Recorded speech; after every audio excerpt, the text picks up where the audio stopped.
I want to thank. All right. Well, first of all, I want to thank the Central Mass Amateur Radio Association for having me speak here tonight, and also for allowing me to do this over Zoom. I live in New Bedford, and it's about an hour and a half from New Bedford. I do work at Dell Technologies, which is in Franklin Hopkinton, but I am largely remote these days and have been since COVID. And even after return to office, I go in the office. Well, if you meter it out on average, since the office has reopened up about once a month. So I don't go into the office very often, which kind of would cut the commute in half a bit. So it's really great to be able to do this over Zoom, and hopefully it'll be the same experience as if I was there live. And I hope it gives the same messaging as if I was there. But thanks for allowing me to do it this way. And I would say the presentation will be about 40 to 45 minutes, and then we'll have some questions, and that usually takes us up to about an hour in total, like was mentioned. So um, feel free to ask questions here when we get to the end of the presentation. So first of all, I want to start with, and I've done this at certain presentations, not all of them, but I wanted to mention, earlier this year, we lost a very true friend to both amateur radio and SKYWARN, and it was very unexpected and tragic when we lost Mish Michaels back in mid-March. I considered her a personal friend to a degree, for sure, and she was just starting to get back into the weather again. She was on the Weather Channel for the blizzard earlier this year, and I had heard from her about 2 weeks before her passing, um, bringing a friend of hers who was a spotter who was interested in becoming SKYWARN trained, etc. So when I heard of her passing, it was a severe shock to me and a pretty devastating loss to me, because she did a lot for our community. You see in the picture at the top left-hand corner, you see she gave a presentation on the tornadoes on Cape Cod at that time it was Boxborough, now Northeast Ham Exposition. And certainly she is the one, some of you know, that I've talked with and support and help out wherever we can. Jim Cantori from the Weather Channel, and she's honestly the one that put me in contact with him many years ago, and that connection never would have happened without her. And I'd say that even Jim and I are personal friends as well, and it wouldn't have happened without her. And you see a couple of the pictures from when I had received the Outstanding Service Award from the Blue Hill Observatory. Like I said, it was a pretty devastating loss. We did put a tribute to her on our wx1box.org website, and it included some of the tributes that many gave her.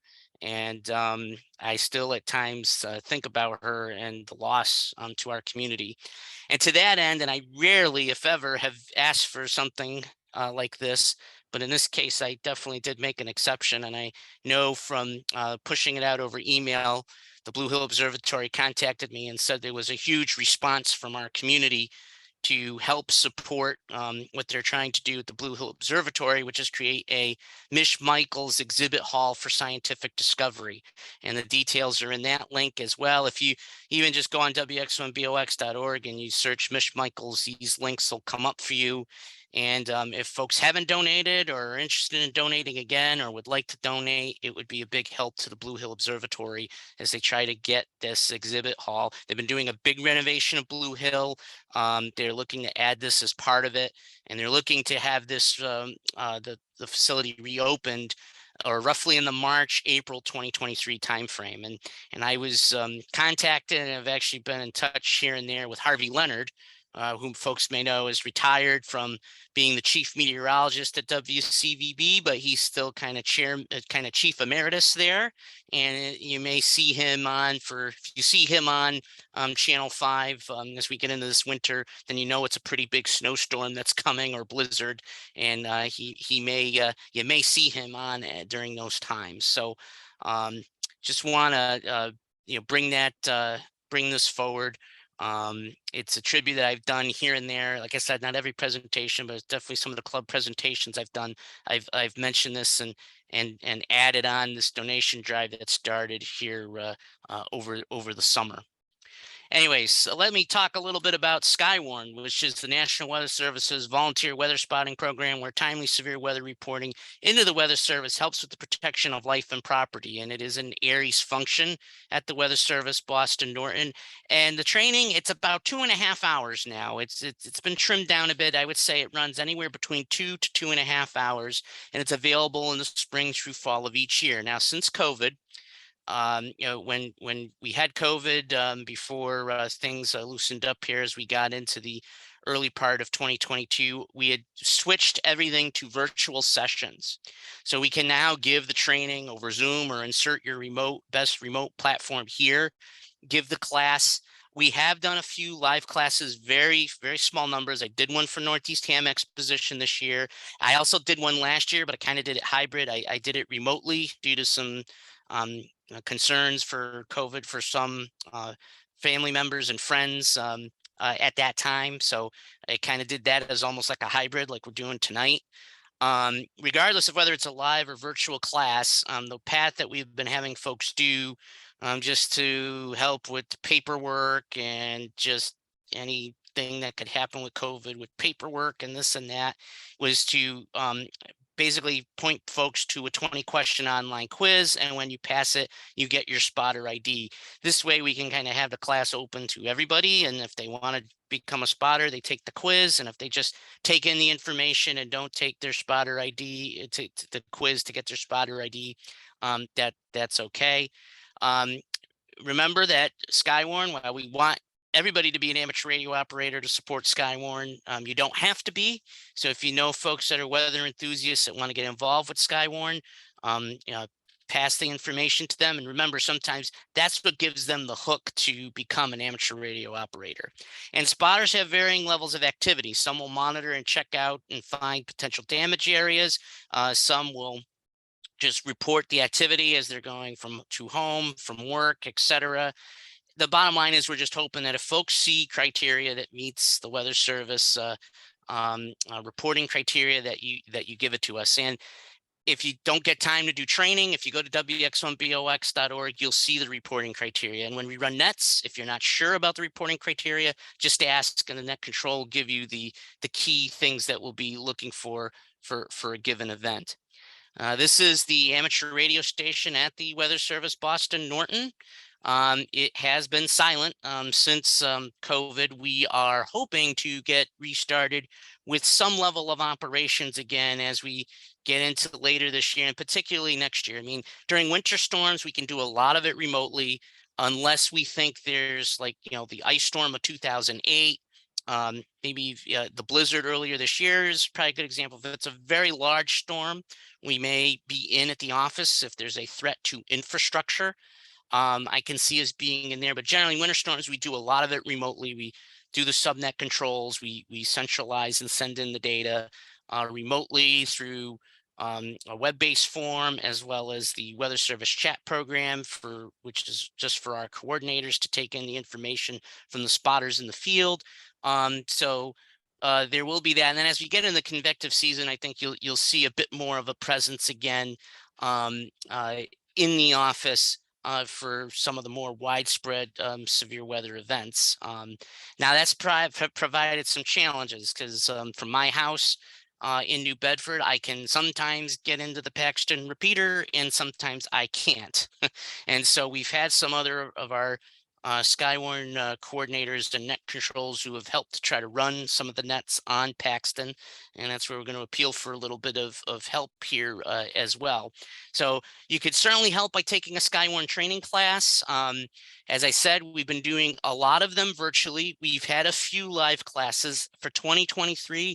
Not sure how it's going to work. I think there will probably still be a virtual component. Will we have a few more live classes? Not sure yet. I think we'll get a better idea of that as we get into early 2023. If you hear a net control looking for stations or looking for reports, just give your call sign, name, and location if you have any reportable criteria, or if you're willing to look for some of the damage areas, etc. Let us know that. But no need to give us a report that there isn't much going on at your specific location. Just tell us that you're there, where you are. Can you investigate damage areas, etc.? We definitely could use some help because of what we've gone through with COVID and stuff with net controls to run nets on the Paxton repeater. We've had Stu W1SHS, who's run a lot of the nets. Phil KB1CYO, Mike KG1U. I failed to mention, and I should have known better to mention Joe W1HAI. Those are a few of the guys that have been helping. I try to get up onto the repeater as well. It's a little bit of a guesswork of whether or not I'll be able to hit it on a given event or not. So having a few net controls more local to Paxton would be helpful. And you can send me an email, kd1cy@arl.net, or my Gmail here is helpful. And the other thing I'm going to talk a little bit about that's also been very helpful is, for those that are able to have scanners that can monitor the local area across Worcester County, or can monitor public safety feeds through the internet. We also have a tool that we use that helps to grab damage information and flooding information. It was developed by an amateur radio operator who runs it as his own business, that he gives to us the capability as a public service for both amateur radio and the weather service. And that's been a great tool to help us get some of the information. And that's really important during severe thunderstorms because they're very isolated, but where they hit, they can be very intense. But you're talking, a lot of times at the neighborhood street level type of activity. It's not uber widespread. Even the EF3 tornado that went through from Westfield to Southbridge, it was a quarter to a half mile wide path over a 38-mile stretch. So you're talking sections of the cities and towns that it hit that had significant damage, where other parts that weren't in the path had no damage. So you need to have a very dense network of spotters, and also a dense network of ability to be able to relay information. And certainly public safety monitoring is a big way to help with that. Certainly we've had folks go out and look at areas of where there's wind damage or hail. We don't want people to get hurt, and we don't want people to get in the way of public safety. Hams that work in public safety that can find the bandwidth, because sometimes they're so busy with the incident, it's hard for them to do, but be able to relay reports of wind damage and hail, etc. The criteria we're looking for via amateur radio is very helpful. Maybe the storm isn't near where you are, but you have a friend, whether it be a ham radio person or a friend or a family member on the other side of town where, oh, that's the area that's really getting hit. Sometimes getting that information into us is very helpful. We mentioned if you're not a trained spotter or you don't know the criteria, you can ask the net control and they'll give you kinds of things that we are looking for, given the type of season we're in, and support public safety monitoring using various means like we talked about. Now, I go into detail a little bit more here, though I think I kind of covered it well. Obviously, we got to do it properly. Sometimes the initial dispatch can be a report that ends up being unfounded, or the report could be even more significant than what was given into dispatch. So figuring out what the dispatch is and what the unit on scene is telling us can be really helpful. And then if we need to follow up with the city or town later, the weather service will do that. But a lot of times when this is done right, the information is the most precise information that we can get outside of the amateur operator or SKYWARN spotter seeing it themselves. So this has been a very powerful tool for us to know what's going on. Again, if you're interested in helping in this capacity, maybe you don't want to be so much be in that control, but you're very much interested, you love monitoring public safety and such, we can use you in that capacity as well to help the mission of SKYWARN. And then the other thing, that I wanted to hit, which I haven't hit in some other presentations, but I'm hitting here, right, is there's a lot of online weather stations. Too many to list, too many to monitor. And so, and sometimes, right, there are ones that have wind instruments that are unobstructed, and others that are more obstructed. Or also sometimes we're looking for a rain gauge total or something that's in a very specific area. And there are tons of weather stations out there. These are some of the links to some of the different weather station sites with WeatherLink from Davis. You can put in for a free account, and then you can access and get the same day's worth of data. There's Tempest Weather Flow. That is an up and coming type of weather station that a number of us in the amateur radio community and our coordinator community have. They're very good units. They're a bit cheaper than Davis, but they have a really good refreshed software look to them in terms of how they produce the data online. Um, that's another source of information we can monitor. There's Meso West, which kind of captures a lot of the online weather stations, including APRS weather stations, and posts them. And then Weather Underground, which has the map of weather stations that are out there.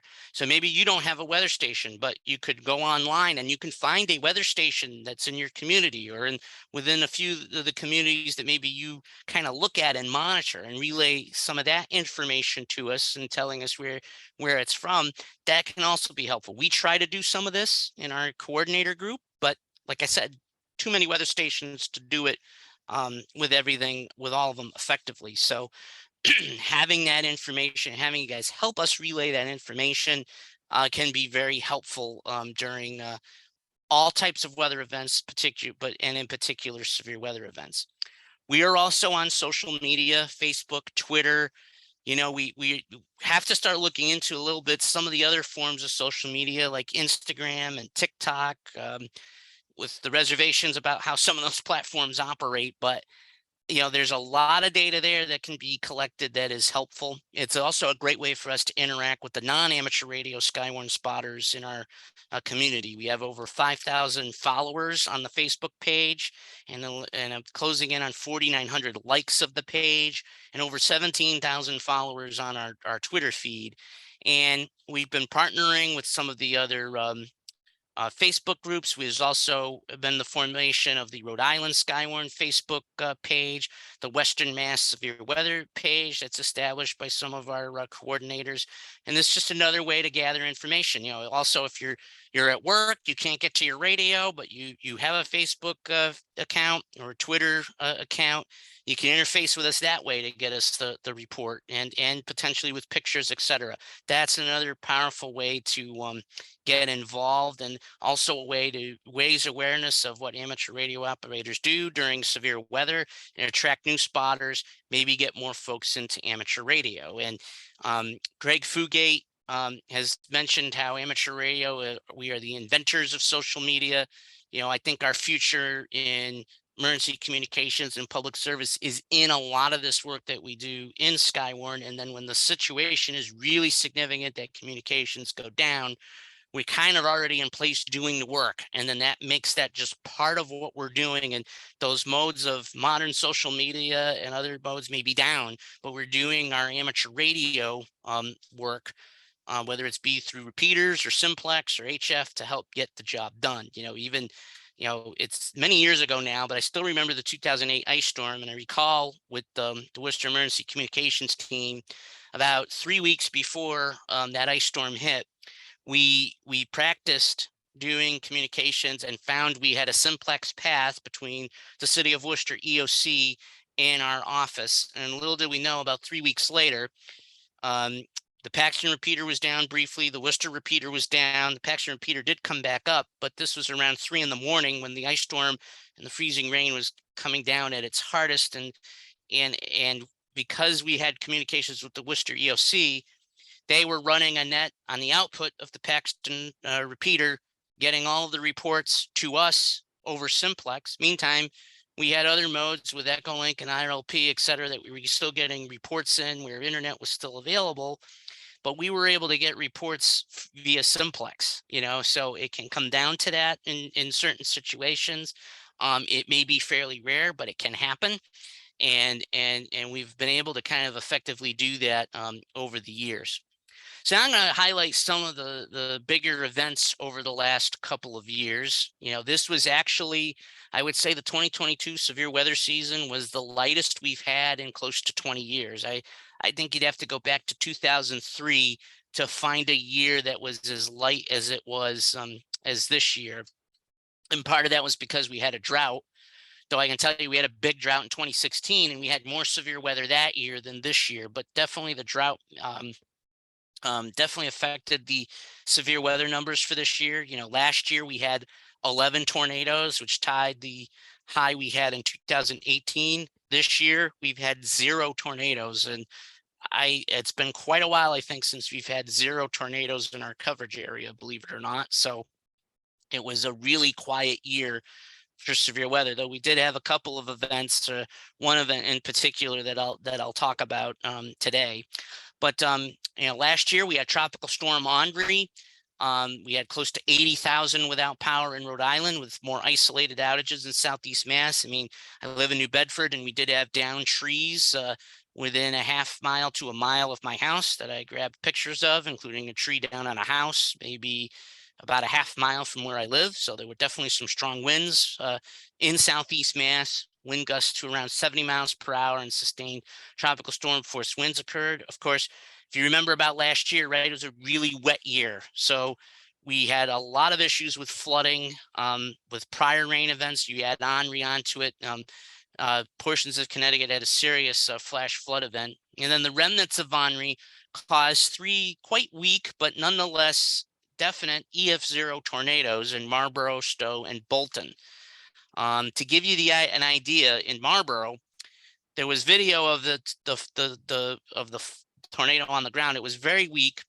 Wasn't really much damage except for 2 employees of a specific business that there was one large branch that was taken out and landed on 2 vehicles, and it was at a private business. There wasn't anything going on in public safety. How did we get a report? The former New Hampshire State SKYWARN coordinator, who I hadn't heard from in probably 7 or 8 years, was at that workplace, sent me an email with the damage report and photos. So that's how important a report can be. And just, being at, depending on your perspective, the right place at the right time or the wrong place at the wrong time. But, just an example of SKYWARN coming through, and also during Henri, because Henri was close to hurricane strength. The amateur radio station at the National Hurricane Center, which is now in its 42nd year of service, they were active, and we were giving them reports. And this is one of the hurricane specialists, Stacy Stewart, communicating to Julio Rapol, the assistant coordinator for WX4NHC. Thank you for these observations, Julio. They are extremely helpful. I mentioned this report and some damage from other reports in the 11 a.m. advisory. Please pass this on to your radio net. So not only are we giving the information to our local office, we're giving the information to the National Hurricane Center. The information's going out over public advisories that they issue. So it doesn't get any better than that. We're giving it that information, that same kind of picture, to our local weather office and to the National Hurricane Center for a tropical system. So that was very, very rewarding for us. The remnants of Ida last year definitely was no longer a full-fledged tropical entity, but certainly the remnants of Ida, after it did the catastrophic damage in Louisiana, did some pretty catastrophic flooding in the Mid-Atlantic and into southern New England. And again, very wet summer. This was another additional amount of rainfall. I had 9 inches of rain. I had 8.61 inches of rain at my house, and the New Bedford EMA director called to tell me that rain gauges kind of where I live, maybe a little bit south of where I measured 9 inches of rain. Incredible amount of rain. We were very lucky that we had a small break of about an hour to an hour and a half that's allowed some recession of the flooding on some of the streets before the next round came. So we had about, I think it was probably around 4.5, 5 inches of rain, a bit of a break of 90 minutes, and then the other 3 to 4 inches of rain came after that. Or otherwise, this would have been one of the worst floods in my area that I could remember. As it was, this was very similar in my mind, based on the reports that we received, to Hurricane Arthur, which interacted with a cold front in 2014 and produced very similar rainfall. There was actually 8 inches of rain in the city of New Bedford with that system. The other thing it did was produce severe weather. An EF0 tornado a little after 1 o'clock in the morning. This was some of the damage from an amateur radio operator, was helping us gather some of the reports of flooding, and you can see some of the flooding there, as well as the tree damage. A microburst in Yarmouth in the lower left-hand corner, and you can see some of the flooding in Bristol, Rhode Island, And this was, as the rain was wrapping up towards the end of the event, and you can see the car stuck in the flooding there in Bristol. So quite an event from a very wet summer last year. And to top all that off, we had a major nor'easter last year. It was a nor'easter. However, I can tell you that this was probably the moral equivalent in southeast New England of a Category 1 hurricane strike. The amount of tree damage that was sustained, you can see this boat pushed off its mooring in Padenarum Harbor, crashing into the bridge at Padenarum Harbor. This was as close to a Category 1 hurricane strike that I think I've seen in my years living here. The last official hurricane strike was Bob in 1991. Over 500,000 were without power in southeast Massachusetts, with outages in Rhode Island around 90,000. So there was actually more than Tropical Storm Henri. And there was also an extended Ares operation on Cape Cod supporting the multi-agency coordination center and some of the shelters there. SKYWARN was active for an extended period of time, about 30 hours or so. There is a link to the nor'easter ops from this, and this is about closing in on the 1-year anniversary of this event, and it was something else. And part of it was the intensity of the winds, which were close to 100-mile-per-hour wind gusts, as high as I believe it was 94 miles per hour on the Vineyard. And again, very focused on southeast Mass. So there was some pockets of wind damage as far north as parts of central Mass, but the wind gusts were much less, probably around 40 or 50 miles an hour as you got up to the Worcester area. But a very significant event from last year that we were very busy with in eastern Mass.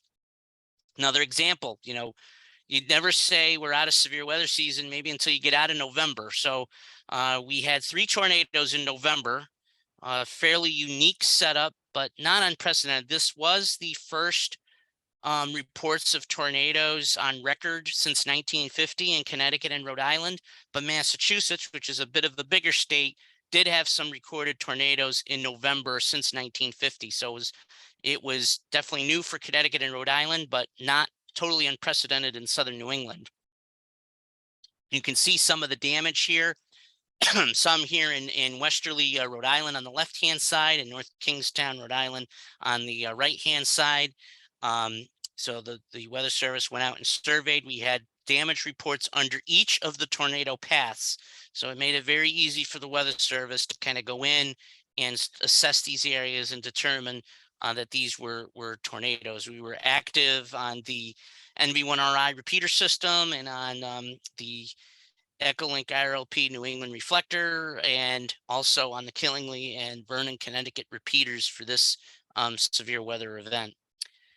And then I mentioned a little bit about the blizzard from earlier this year, and very significant, not only just with the snowfall, but with tree and power line damage and hurricane force wind gusts, once again in southeast New England, particularly Cape Cod and the islands and out towards the Plymouth area, with a widespread swath of 20 to 30 inches of snow, especially in eastern Mass and Rhode Island, and some amount of coastal flooding. And this kept us pretty busy. It was the first blizzard since 2018, so we had been 4 years without a blizzard. This broke that record, and you can see some of the damage and snowfall that this produced, and was definitely a very significant event for our area.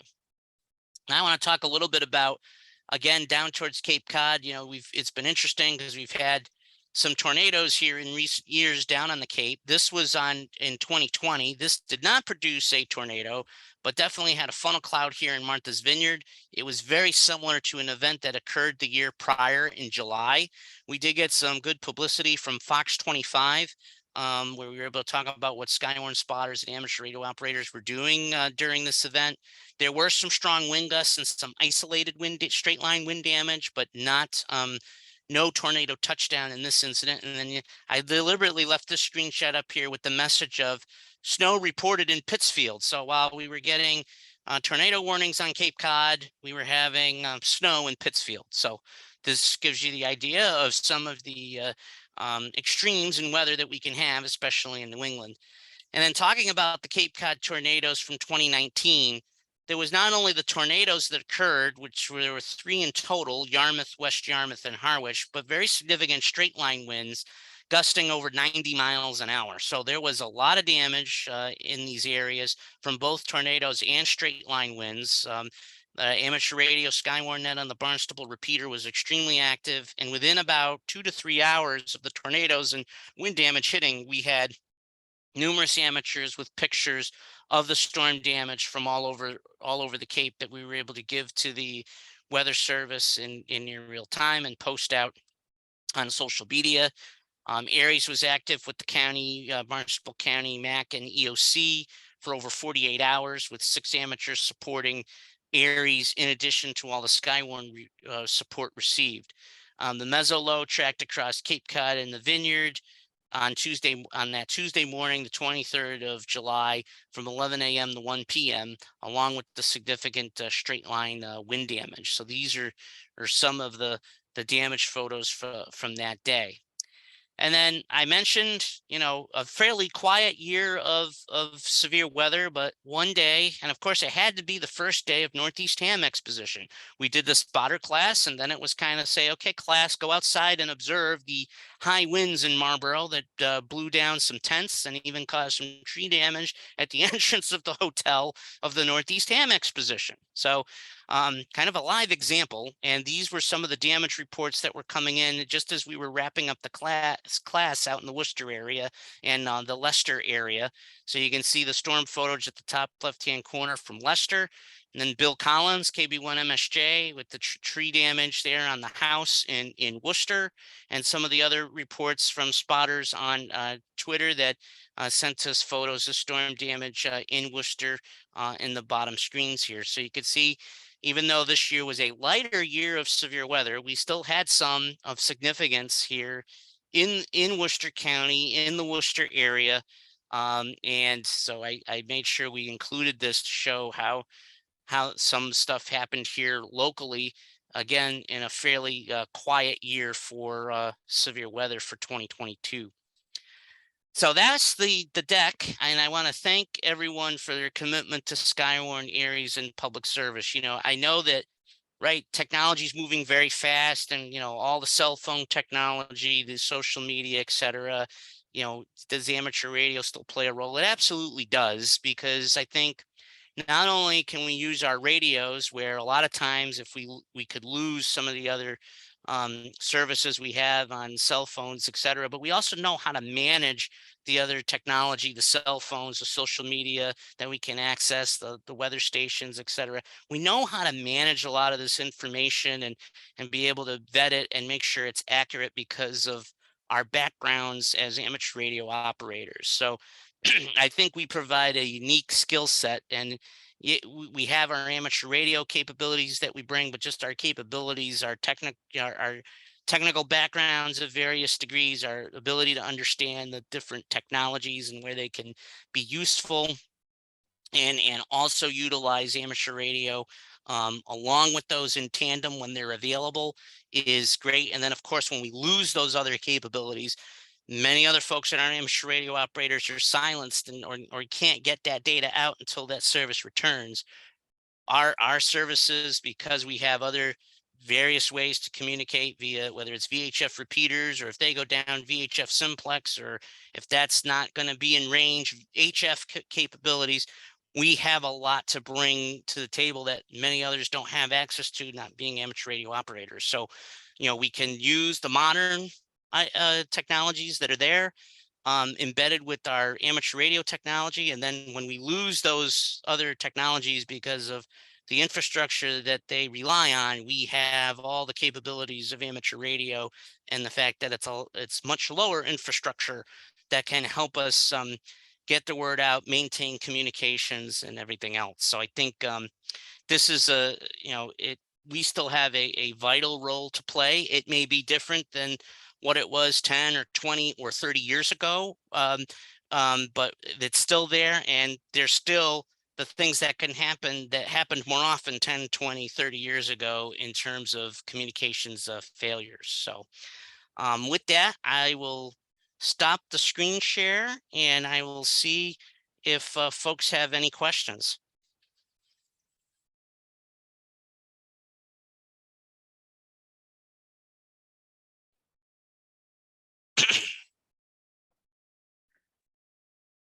Rob, very excellent presentation. Thank you. No, you're very welcome, Adrian.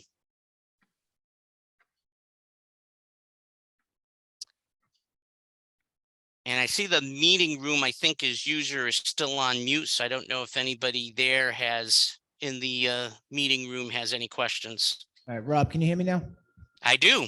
All right, thank you for the presentation. Alan, WA1, W1AH. That's a question.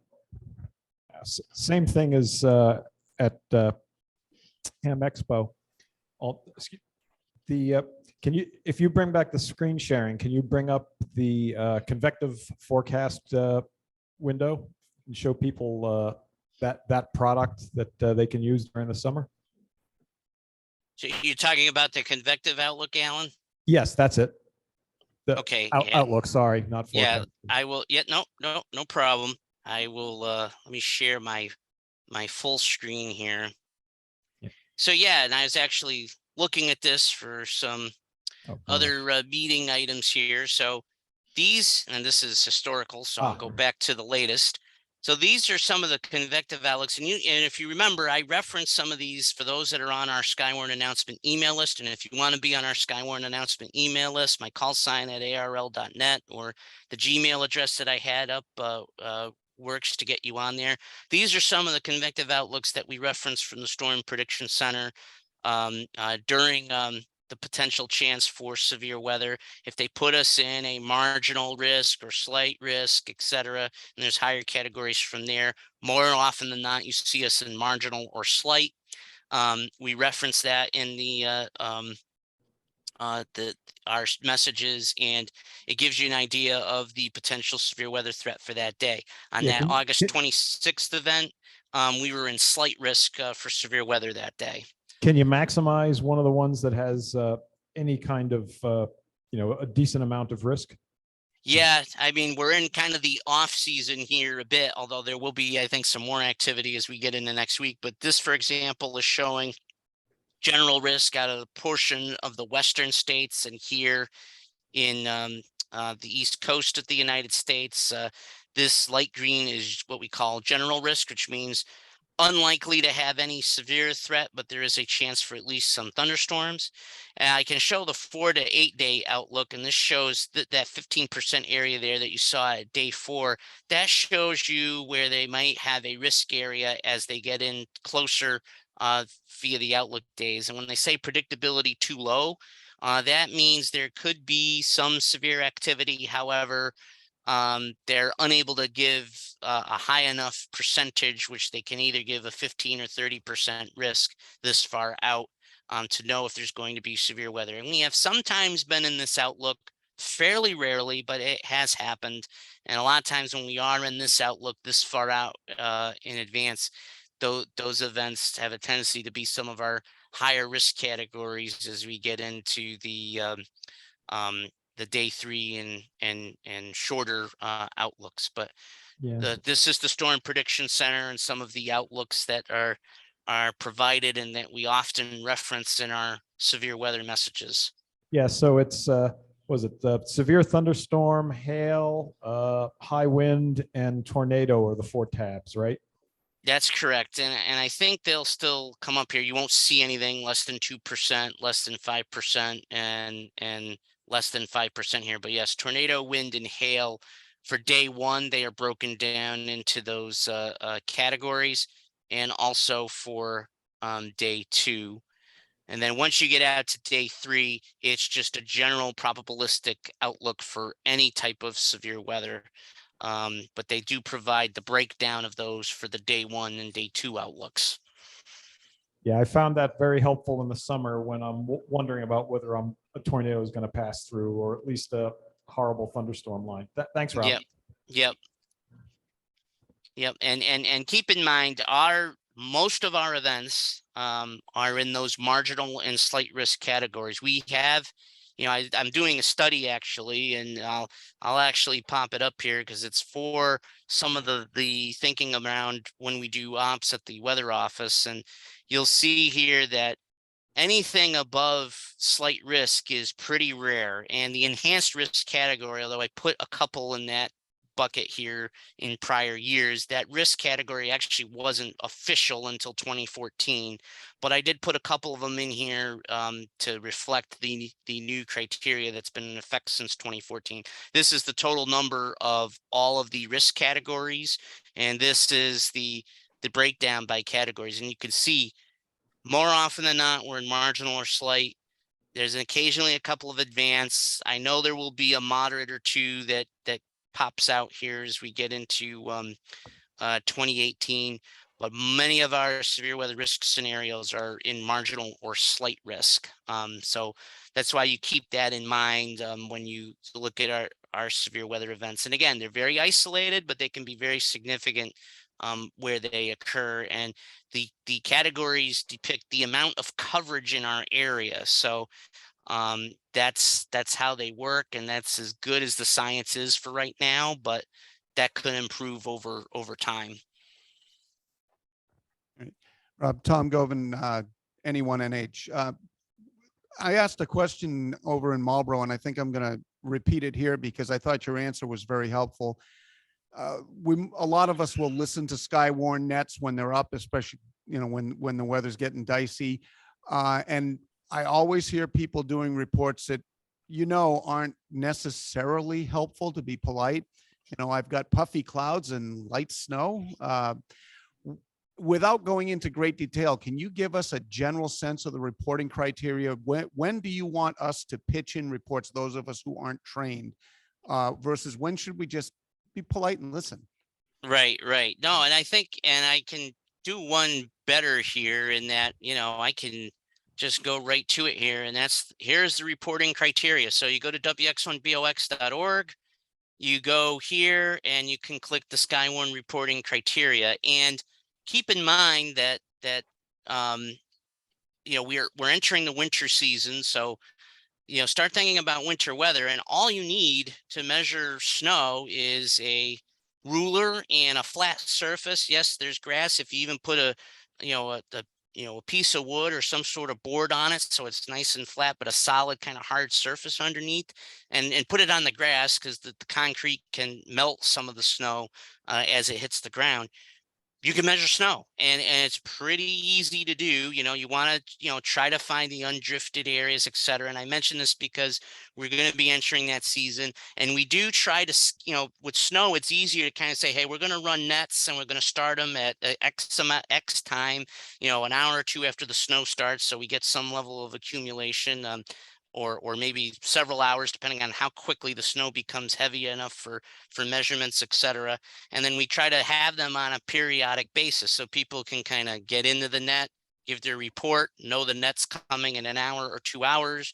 They can go off and do their business and come back to the next net to give us reports. So, I'm mentioning this because, we are entering that season. You can see a lot of the criteria here. Yes, we don't want folks just to tell us, oh, it's snowing hard out. I mean, sometimes it is good to say, hey, I'm mobile, I can't measure the snow, but I've passed by 4 accidents on the Mass Pike and road conditions are very slick, and et cetera. Those reports can be helpful because we can at least put out the information to folks that, major highways are having, the snow is heavy enough and they're having trouble keeping up with it, stay off the roads. That information can be helpful, to get out there. But certainly snow measurements, certainly damage information. And, that's why I'm kind of gearing folks to that. Listen, if you want to help, everybody wants to help. So they think they're helping by giving the puffy cloud, well, not much happening here reports, but we can usually tell that's the case. That's why we're saying, look, you may not have a weather station, but there's 3 or 4 online weather stations in your city or town. Pull up that information, and if it meets our criteria, inch of rain or greater in an hour, or 2 inches or greater storm total, or you see a wind gust measured over 40 miles per hour, that's the information that we're looking for. Or tree damage, you can monitor a scanner and you can properly hear the dispatch and the unit on scene reporting the damage and the street location and the city or town that it's happening in. That's very powerful information. So, and then it's certainly anything that you see right in your area for hail, wall cloud, tornadic activities, damage, flooding, et cetera. And all the criteria is here. So if you don't get to a class, you can easily come on wx1box.org and get the get the criteria. And then, like I said, some of the relaying of information that we've talked about is extremely helpful when done correctly and so forth. You know, I can give you some examples even during Hurricane Ian, where local amateurs were monitoring certain weather stations, or they had family down in Florida. They were giving us the data and the reports. We were sending it in the Hurricane Center, and it was very helpful to them. And I even saw some of the wind information used in their advisories from some of us here in New England helping out with that. So just some hope that helps. And then again, you know, if you don't have a report of criteria, but you let us know, hey, I'm in, you know, I'm Rob, I'm in New Bedford, no criteria, but I'm monitoring. That's helpful too, because then we at least know, hey, somebody's out there, or, you know, maybe you're not getting it now, but you're going to get it in 30 minutes. So that can help too. But yeah, you know, refrain from the I don't have criteria, you know, the descriptions of the no criteria that you're having. Yeah, we're trying to get folks to do that less. We always kind of, when that happens, just reiterate what we're looking for, et cetera. And if they're good, they're potentially in the line of getting that activity, we'll let them know that too. Thanks, Rob. One more question. Dick W1REJ. Bob, I've sent in a lot of reports. I'm a trained spotter, but I've never sent in video. Do you accept video?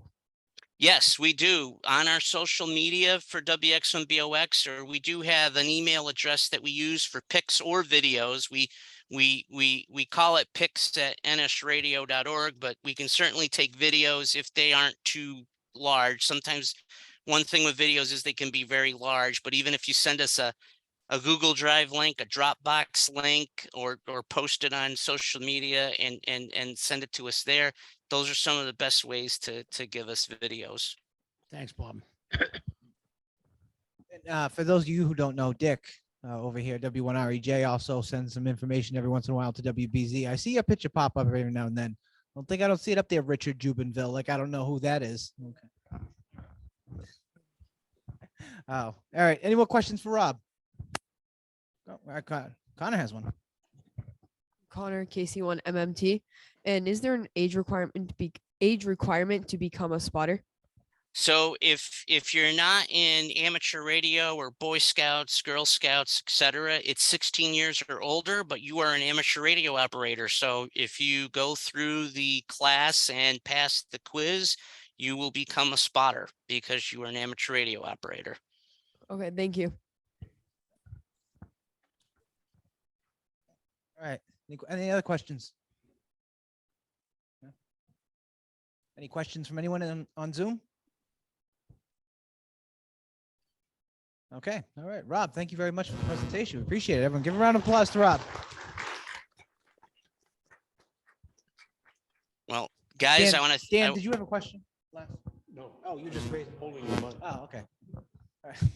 Well, Rob, thank you very much. Yeah, no, thank you guys for having me. It was great. If you aren't on the email list for SKYWARN and want to be, you know, my call sign at arl.net or kd1cy.rob@gmail.com will get you on the list. And it's a great way to find out about when we're active, SKYWARN training, etc. And thanks for having me, and hope to catch you guys on the air on Paxton or other airwaves soon. Thank you, Rob.